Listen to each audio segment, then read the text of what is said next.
Hey everyone, Joel from Life in Nica here. Thanks for checking out this video. And in this one, I'm going to go in depth on what the community is like here in San Juan del Sur. So, like always on YouTube, the links and then the companion articles in the description below, so you can click there. And it's got all the information that I'm going to be talking about as well. So, as well, if you happen to like us, there's the like button as well, and we always appreciate that. So, right now, a lot of people are moving to San Juan del Sur, and many more are thinking about it. So I wanted to give an overview and help you decide if it's for you. So when I was younger, I spent years traveling like all over Latin America, looking for my favorite place. My jam is funky beach towns with great weather and good surfing. So full disclosure, I'm biased towards places like this. And for me, San Juan del Sur was the best place from Mexico to Chile and everywhere in between. So I'll start with a community overview. So there's about 15,000 people in San Juan del Sur. That includes like the whole area, and with about 8,000 in the central town and the rest in the outlying neighborhoods. There's no exact count on the number of foreign residents, and it'd be almost impossible to come up with a fixed number, with many living here permanently and others spending like the winter months. So my estimate, based on absolutely no data, is about 1,000 expats during the North American winter and maybe 700 in the summer. And then plus we have the tens of thousands of tourists, short-term and long-term, spread throughout the year. So those tourists make the town feel bigger than my guesstimate suggests, because you end up meeting a lot more people, right? So it's a lot of fun that way. Permanent residents, and those applying for residency are growing in number. And in fact, I dedicate an entire article on why more people should consider it, not just places like here, but moving out of North America. And that's over my partner blog, the Central Investor, so you can check that out there. As for the locals, in general, the San Juaninos are friendly, they're hardworking, and they're very welcoming to foreigners. So the influx of expats has brought a lot of economic benefits to the area. And almost without exception, the locals welcome newcomers. Especially now, with most of those newcomers working remotely, those capital inflows only benefit the community, and without, creating businesses that compete. So in general, it's a win-win all the way around, and I'm super proud to be like a small part of it. So, um, as with anywhere, like the physical town itself influences how a community functions. San Juan is centered on that iconic mile-long horseshoe-shaped bay with the statue of Jesus looking down, and the city center is small and vibrant. Until about 20 years ago, it was a fishing town known mainly to like intrepid surfers, travelers as a base for the nearby beaches. And even today, almost all of the businesses are family-run affairs. So I've got an article and a video on shopping in San Juan del Sur, and that one I mentioned the 24-hour convenience stores, but you should always try and patronize the family-run shops as much as possible, because that money stays in the community. So, like I said, like most places, young travelers came first, and then a broader range of visitors, and that created a cycle. So more visitors, people moving in, more people to serve them, and then over the last couple decades, it's dramatic. It's developed dramatically, consistent with that desirability. As larger numbers of expats moved in, it created a vibrant group of foreigners living alongside those friendly locals.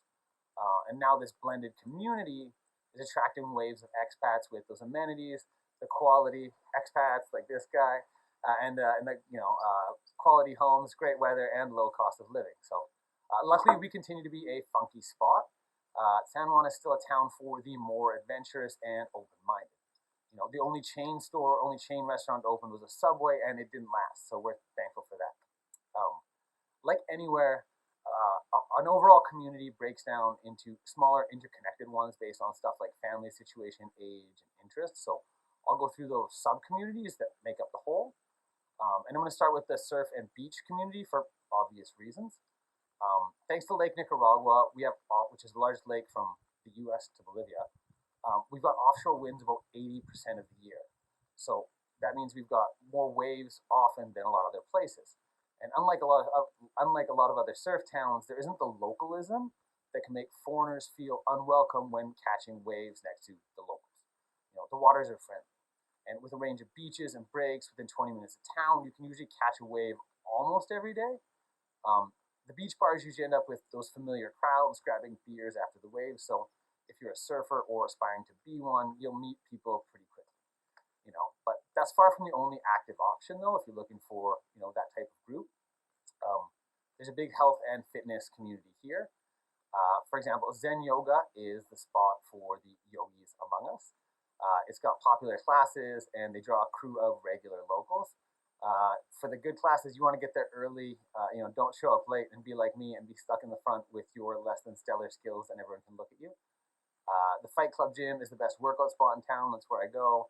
It's not a Gold's gym, so don't expect like endless machines, but the weights are good. It's got bumper weights. It's got dumbbells. It's the weight part is definitely for weightlifters, and it's a great way to meet fitness buddies. But then they've also got classes, right? So especially for women and stuff like the CrossFit. There's boxing classes, and there's also an MMA school that caters to everyone from like beginners to black belts, and they're happy to have anyone come. And Nicaraguans actually get to go for free, and then foreigners buy donation, which is pretty awesome. So there's also a slow pitch softball league. That's a mix of Nicaraguans and expats. It's more of a beer league, but that's half the fun. Rugby is growing, and they're open to anyone that wants to play. Fishing tours are everywhere, and their catch is abundant. There's a wide variety of species. So if you're into fishing, grab some guys and go do that. Beach volleyball is down on the beach every day. They got a couple courts. If you want to play on that main court, though, bring your A game because it's some serious competition. And then next up is sort of like the family interconnected communities, right? Families with kids at the school tend to mesh quite quickly. The school obviously is a deciding factor for families looking to move abroad anywhere. And luckily for them, and by extension the town, we've got a great bilingual learning institution here. The San Juan del Sur Day School is extremely popular and growing. They had wait lists until recently, but they've been managing to keep up with the demand by hiring new educators. It's staffed mostly by Canadian American trained teachers. It's located on an organic cloud farm, and kids get a lot more time in outdoors in nature and exploring their interests, as opposed to just like a four-walled classroom. And for me, coming from a tiny town in central Alberta, I can much rather say I would rather have gone here. So the kids seem to love it, and they make friends easily. And then the parents connect as well through all that, right? And they get together all the time. Stuff like pool parties with those families and the kids are a regular occurrence. And Wednesdays at Tree Castle Resort are actually like a family day. The kids ride the slide, jump in the pool, and the parents grab cocktails and swap parental war stories. So activities for kids, we got baseball, volleyball, jiu-jitsu, swimming, gymnastics, surf lessons, horseback riding, and more. There's also art classes at the art warehouse for the kids too. And I'm sure I'm missing some options, but we don't have kids yet, so I don't know every single one. As for like the retiree community, that one's established and growing. Certain establishments and events attract the no longer working crowd. So you got like live music nights at El Timon, and then the various happy hours are another for those that want to enjoy their golden years with some well-earned beverages. If you like, you take guided tours on fishing tours on pangas ranging from $20 to up to more luxurious digs. And surfing here is not just for the younger crowd. Part of the reason why I moved down here is that surfing is something you can do well into life. And given the softer breaks at places like Playa Manso, it's a low impact activity that you can do well into life, as opposed to more impactful options like skiing. So the ability to do that outdoor sport is good late in life is awesome. So as for like the equestrian crowd, that's centered around Big Sky Ranch, where you can board horses, and then beach rides to Playa Yankee, or what like those daytime TV movies are made of. So if you're a retired guy and you want to do something for your wife, I guarantee she'll love it for some brownie points. So, and then like everywhere, a lot of the life centers around restaurants and coffee shops. So the Cerveceria is probably my favorite, but there are tons of other options, right? Given the traditional tourist-based economy, we have a lot more establishments than a similar town without that. I think I'd have to do a whole video and article to list them all. But like my favorite for group dinner gets-togethers is the $10 filet mignon at a bomb steakhouse. That's Maggie's, also known as Pollo Pescador. My favorite burgers are Dale Pues. You can go upstairs to the upper deck where you can meet the other carne connoisseurs. Pub fare, if where you want to watch the Super Bowl, that's like over at the Cerveceria. And then El Timon has seafood on the beach. But don't take my word for it. If you're coming down here, try them all and see which ones you like. So, also the coffee shops here, they might as well be social clubs, and everyone here seems to meet each other there. The tostaderia is my favorite and functions as a de facto office for local professionals and digital nomads. It's nothing like $2 cappuccinos opposite the beach to fuel your day. And then bars, like everywhere else, are always a way to meet up, the bar community. And just like the restaurants, we have a plethora of them. Every watering hole has its crowd, allowing you to make friends over Florida Canya beer or Tonya rum.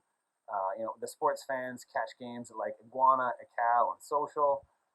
There are hole-in-the-wall joints like Teal Milton's if the tropical weather has you craving a midday dollar beer on the corner. Late-night revelers head to like Arebus and Lit. And then Republica Bar has a pub quiz on Mondays and Name That Tune on Fridays. And they bring in a regular crowd of the adult expat crew. Again, for that one, bring your game face because those regulars are good. I mentioned the open mic at Cerveceria, and it's a blast if you want to sing, play, or in my case, just listen to someone that can. And then there's live music throughout the week at like a changing array of venues. So there's generally something to do most nights of the week, and you can probably meet you can meet people out there and do stuff like that. But there are also like other activities that bring people together as well. I mentioned the Art Warehouse.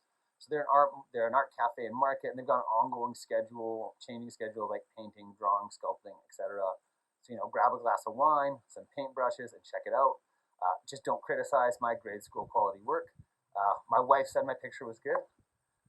Pizza night Fridays at Machete Market is always a blast.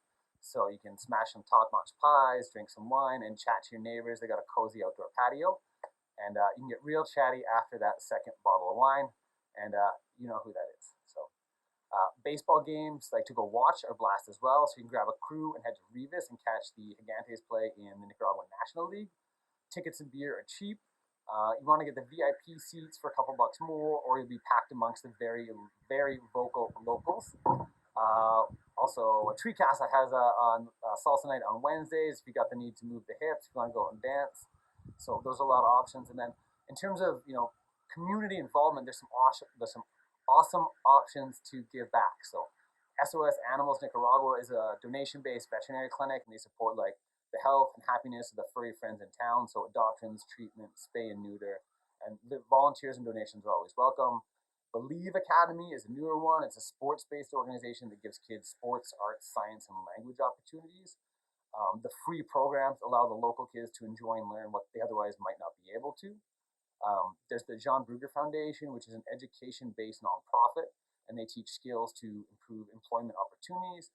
They've helped hundreds of locals advance to university and professional careers. And then Ride Nature, run by a great guy named Hans, is a Christian organization. It's adventure sports. They combine like surfing, skateboarding, and community development with their ministry. They're just a fantastic organization. So, I've seen firsthand their ability to raise up individuals, especially with substance abuse problems, and give them both hope and healthy activity. So, my takeaway from the whole thing, the community in San Juan del Sur is cool. We've got an interesting mix of expats and locals that choose to make it home, and the locals are really welcoming for the people that come. They tend to be friendly and happy to have us, and there's a lot of integration that's created a positive blended community. I'm a perfect example, having married a much better half in my wife, Dr. Melody Manzanares. As foreigners continue to come down, mostly working remotely, those capital inflows benefit the local community with improved economic opportunities. So, like I say, it's not for everyone, this town. We're a tropical beach town in Latin America. If you want city life, you might want to be somewhere else. But for the people that live here, they tend to love it. So it's a bit of an adventure, but for me and lots of others, it's awesome. So hopefully this guide was helpful. Like I said, the article is in the comments below. If there's any questions, hit me up. And thanks for watching. Have a great day.